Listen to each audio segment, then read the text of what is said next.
Selamat pagi, Assalamualaikum warahmatullahi wabarakatuh. Sejawat tenaga kesehatan di seluruh Indonesia, alhamdulillah pada hari ini tanggal 5 Mei kita memperingati Hari Kebersihan Tangan Dunia. Dan pada hari ini kita kembali menekankan mengenai pentingnya menjaga kebersihan tangan, pentingnya untuk melakukan cuci tangan.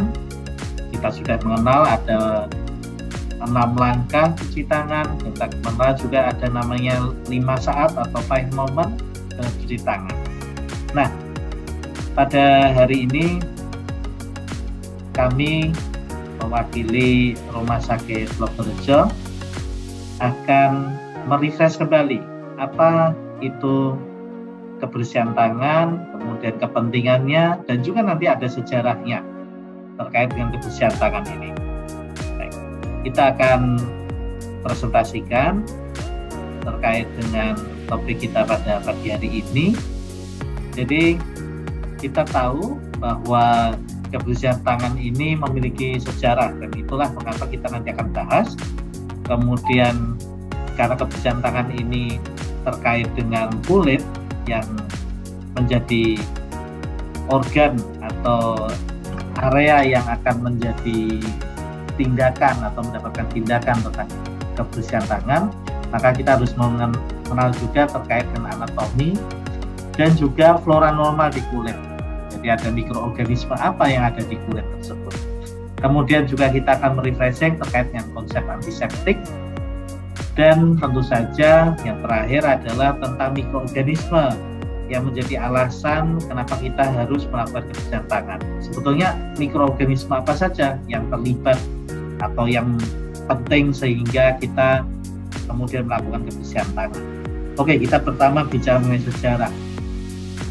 Ya, ini adalah seorang tokoh bernama Ignaz Semmelweis. Saya memberikan judul di sini adalah Kisah Pilu Sang Juru Selamat Para Ibu.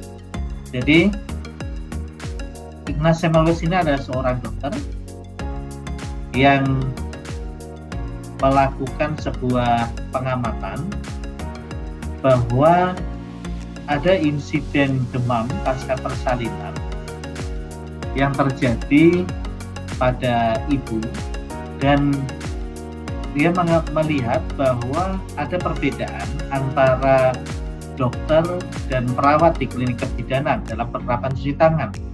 Dan ternyata memang angka kejadian demam pasca persalinan itu lebih tinggi pada pasien yang ditangani oleh dokter. Jadi tentu saja seringkali tidak jauh berbeda dengan apa yang terjadi saat ini. Di antara nakes memang angka kejadian tangan di tangan dokter itu lebih tinggi. Terjadinya infeksi ya, para dokter ini memang lebih rendah dalam melakukan kebersihan tangan. Nah, tahun 1847 ini kemudian dia mempresentasikan. Sayangnya hasil presentasi dia ini, presentasi dari Semmelweis, tidak ditanggapi dengan baik, terutama oleh koleganya sendiri, para dokter.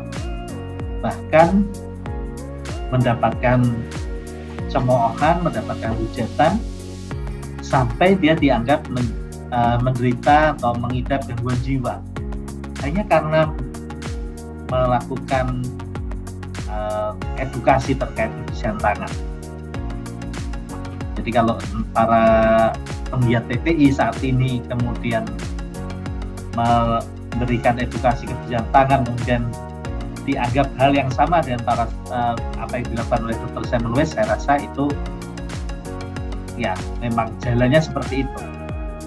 Nah, kenapa dikatakan kisah pilu? Karena kemudian dia dipecat dari tempat dia bekerja, dari rumah sakit dia bekerja, bahkan kemudian berpisah dengan istrinya karena istrinya juga tidak tahan dengan situasi yang dialami oleh Semmelweis, dan Semmelweis sendiri masuk ke rumah sakit jiwa, dimasukkan ke rumah sakit jiwa, dan di situ dia mendapatkan beberapa perlakuan, termasuk dipukul, dan akhirnya meninggal karena ada infeksi ya, dari area kepala yang bekas dipukul. Nah, itu Itulah kenapa saya sebut di sini ada kisah pilu sang juru selamat para ibu. Ini adalah perkembangan kebersihan tangan dari tahun ke tahun. Jadi sebetulnya sebelum Semmelweis tahun 1847 yang membuktikan secara statistik, secara ilmiah pentingnya kebersihan tangan, sebelumnya sudah ada kejadian-kejadian atau penelitian-penelitian sebelumnya. Memang tahun 1800 ke bawah belum ada istilah kebersihan tangan. Kemudian tahun 1842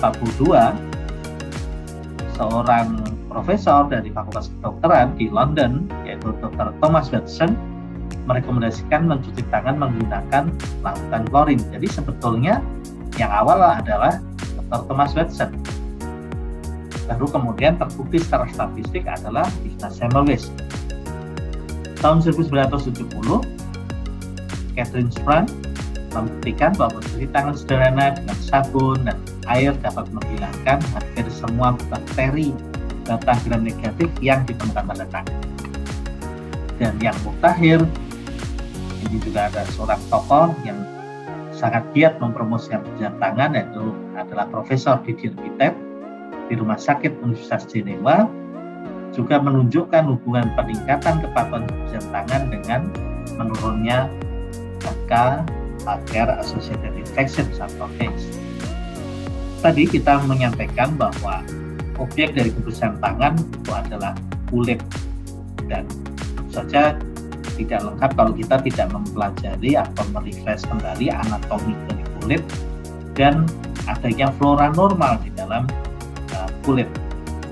Seluruh tubuh kita ini dari kepala sampai kaki penuh dengan kuman, dan itu kita sebut sebagai kuman normal atau disebut juga flora normal. Dalam kondisi-kondisi tertentu flora normal ini ya dia normal, bahkan dia memberikan keuntungan pada manusia. Misalnya dia ikut dalam proses metabolisme, dia ikut menjaga dari tubuh, dari flora-flora yang tidak ada dalam tubuh. Nah, itu adalah fungsi dari flora normal. Nah, ini adalah anatomi dari kulit. Jadi kulit ini ada beberapa lapis, dan disitulah tempat tinggal dari flora normal. Jadi kalau Bapak Ibu melihat yang disebut flora normal itu ada yang disebut sebagai resident flora. Ya. Ini adalah resident flora, itu dia adalah flora normal. Sedangkan flora transient ada bakteri yang dia kemudian menempel. Misalnya kita saat ini ada di ruangan, kemudian ada bakteri dari ruangan, kemudian dia menempel. Nah, itu yang menyebabkan ada arahan atau anjuran terkait dengan mencuci tangan. Karena begitu mencuci tangan, yang tersisa adalah flora normal saja, dan flora normal tidak akan mengganggu selama dia masih ada di habitatnya. Tapi flora transient yang dia bisa berpotensi sebagai patogen, dia sudah bersih dengan mencuci tangan atau menjaga kebersihan tangan. Nah, petugas kesehatan ini juga berperan dalam transmisi Healthcare-Associated Infection atau HAIS tadi. Misalnya ada pasien, kita lihat yang warna orange berbentuk batang-batang, ini ibaratnya adalah kuman. Menempel di tubuhnya, menempel di alat-alat dan perkakas di sekitar. Kemudian saat seorang nakes mendekati, maka dia memegang tanpa mencuci tangan, dia bisa tertransmisikan atau dipindahkan dari tubuh si pasien atau benda-benda di sekitar pasien pada tenaga kesehatan. Dan bila itu dilanjutkan, maka akan berpindah ke tempat atau ke pasien yang lain. Karena itu ada namanya 5 moment atau 5 langkah kapan saja kita harus cuci tangan, terutama untuk tenaga kesehatan. Yang pertama adalah sebelum menyentuh pasien. Yang kedua adalah sebelum melakukan tindakan prosedur aseptik. Yang ketiga, setelah terpapar cairan tubuh pasien. Yang keempat adalah setelah menyentuh pasien pasien. Dan yang kelima adalah setelah meninggalkan atau kita pergi dari daerah atau area tempat pasien itu dirawat. Nah, ini adalah kebersihan tangan, ada hand rub, ada hand wash, dan saya yakin sudah melakukan, ya, tidak hanya mengenal tapi melakukan juga. Jadi intinya kalau hand wash adalah kalau saat tangan itu kotor dan menggunakan sabun dan air mengalir. Sedangkan hand rub kita bisa menggunakan formula yang mengandung alkohol, dan ini kalau tangan kita bersih, artinya tidak ada noda, tidak ada darah, tidak ada kotoran tampak, itu kita bisa menggunakan hand rub.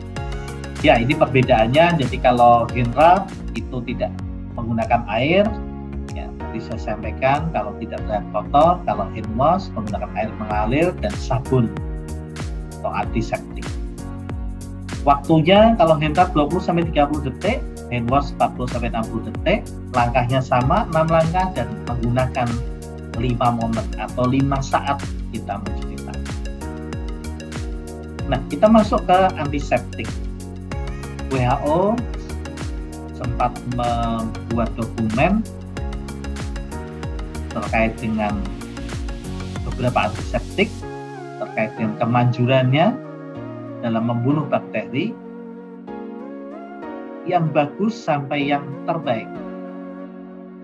Plain soap, sabun, ya, sabun biasa itu good.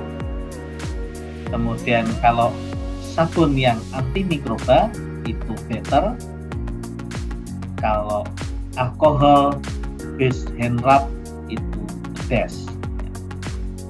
Nah, saat kita bicara mengenai antiseptik, saat kita bicara mengenai kebersihan tangan, disinfeksi, maka kita juga saat ini dalam pandemi, kita mengetahui bahwa WHO pun mulai tanggal 3 Maret 2020 sudah mengeluarkan dokumen terkait dengan hand hygiene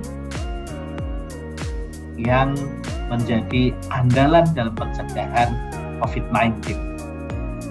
Dan ini adalah struktur dari virus secara umum. Jadi ada yang namanya kapsid, kemudian di dalamnya ada asam nukleat dan dikelilingi oleh envelope atau amplop atau pembungkus.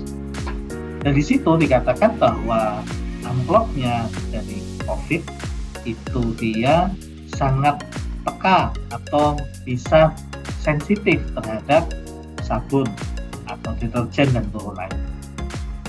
Nah, saat ini kita juga akan bicara mengenai mikroorganisme transmisi kontak. Jadi mengapa di saat cuci tangan itu kita diminta melepas cincin, jam? Ini kebetulan kita pernah melakukan percobaan. Jadi cincin kita lepas, kemudian kita lakukan kultur, kemudian ada juga cincin yang tetap dipakai waktu cuci tangan, kemudian setelah itu kita lepas. Ya, ternyata ditemukan tumbuhnya kuman, dan ini saat kita identifikasi kumannya ternyata ada Pseudomonas. Ya, setelah itu, oleh karena itu cincinnya harus dilepas supaya betul-betul tangan bersih. Jangan sampai cincinnya tidak dilepas dan ternyata di situ masih ada kuman, ya, Pseudomonas yang kemudian pada pasien ditransmisikan dan akhirnya menjadi persoalan infeksi pada pasien.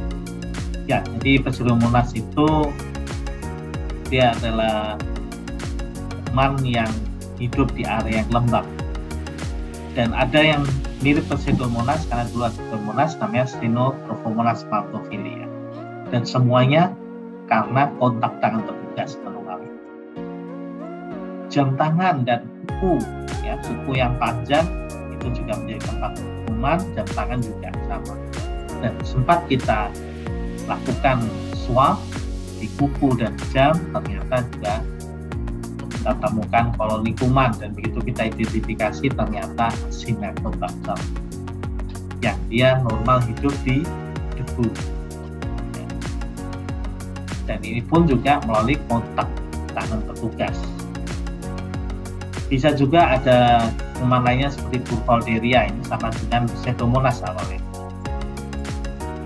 Nah, kemudian ini adalah virus ya, atau kuman ya, kuman bukan virus, kuman yang paling banyak ditemukan di kulit manusia adalah Staphylococcus. Ada Staphylococcus aureus, ada epidermidis, yang bagi kita normal, tapi bagi pasien saat dia kontak tangan dan ternyata misalnya dia kuman Staphylococcus yang resisten, maka menjadi masalah bagi pasien, menyebabkan infeksi. Streptococcus itu ada di saluran nafas, ini juga bisa menyebabkan infeksi dan melalui kontak juga. Enterococcus ini flora normal usus, juga bisa menyebabkan infeksi pada luka, pada saluran kemih. Ini juga penularan melalui tangan petugas. Ya, ini Streptococcus bentuknya seperti rantai, kalau Staphylococcus tadi bentuknya seperti kumpulan buah anggur. Nah, juga alat AmbuVac dan stetoskop, walaupun ini tidak cuci tangan, tapi kita sekaligus. Jadi kenapa harus dilakukan disinfeksi? Jadi kapan disebut antiseptik, kapan disinfektan. Jadi antiseptik itu untuk jaringan kulit, yang jaringan hidup ya, jaringan kulit misalnya. Kemudian disinfektan untuk jaringan mati. Dan misalnya seperti alat ini kita disinfeksi. Ya, kalau cuci tangan kita menggunakan antiseptik. Istilah yang kadang-kadang tertukar. Ya, ini AmbuVac dan stetoskop sebelum dan sesudah, ternyata sebelum dan sesudah ada penurunan ya terhadap jumlah koloni. Nah, sering kita temukan adalah Enterobacteriaceae. Jadi ini kuman-kuman usus, ada E. coli, Klebsiella, Enterobacter, Proteus. Ini juga bisa penularan melalui tangan petugas. Ya, ini gambaran E. coli. Nah, ini semua yang kita berikan terkait dengan pencucian tangan, dan kebetulan pernah kami bukukan di dalam buku berjudul Hand Hygiene, Aspek Mikrobiologi Pencegahan dan Pengendalian Infeksi. Inilah mengapa kebersihan tangan itu sangat penting, dan mengapa sampai dunia melalui WHO kemudian mencanangkan 5 Mei sebagai kebersihan tangan. Dan terakhir, mari kita saksikan video langkah-langkah cuci tangan yang dikemas dalam bentuk video TikTok. Kanan kiri kanan kiri, putar putar jari. Kanan kanan kiri, kanan kanan kiri, kanan kanan kanan kiri, kanan kanan kanan kiri, kanan kanan kanan kiri, kanan kanan kiri, kanan kanan kiri, putar putar jari. Momentum dari kebersihan tangan dunia tanggal 5 Mei, kita tetap menggalakkan kebersihan tangan, dan itu menjadi kunci dalam pencegahan rantai infeksi, termasuk yang baru saja diumumkan WHO, yaitu terkait dengan hepatitis. Baik, terima kasih. Sampai bertemu dalam video selanjutnya bersama Rumah Sakit Dr. Rejo. Assalamualaikum warahmatullahi wabarakatuh. Selamat pagi, selamat berbuka.